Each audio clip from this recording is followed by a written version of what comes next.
We're here today to pass a rule that will bring up a program for a vote that's been abused hundreds of thousands of times, abused by the FBI's own standards hundreds of thousands of times.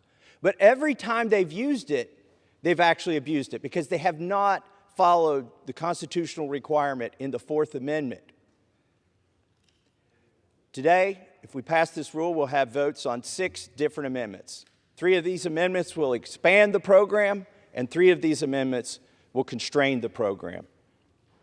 There are people who say, oh, this bill is fine as is, doesn't need any amendments. But here's the problem with that.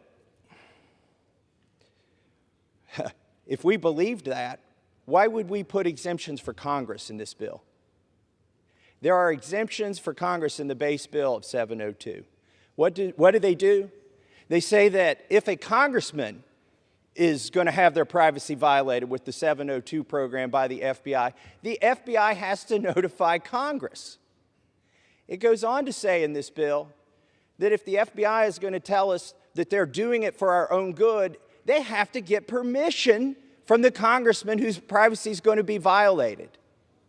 Why does that only apply to members of this body? The Constitution provides that we should give these protections to everybody. The Constitution requires a warrant. That's one of the amendments that will be offered here today. In fact, the chairman and the ranking member of the Judiciary Committee, which is the committee of jurisdiction for this legislation, which is the committee that many years ago created the 702 program. The chairman and ranking member have said that if the warrant provision is not adopted, they will not vote to renew this program. And I applaud them for taking that stand.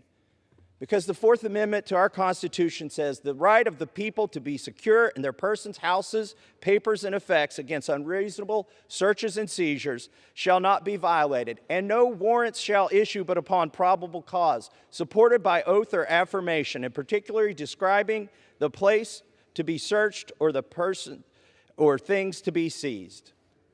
The FISA 702 program is clearly in violation of the Fourth Amendment. We can fix it, for the most part, with one amendment.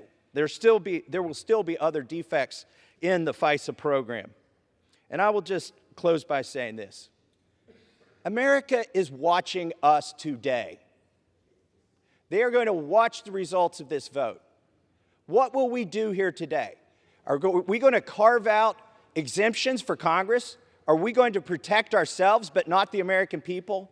Or are we going to provide them with the protections that our founding fathers enshrined in our Constitution? We swore an oath to do that when we took these offices as legislators, and we need to follow that oath. And that's why I urge adoption of this rule.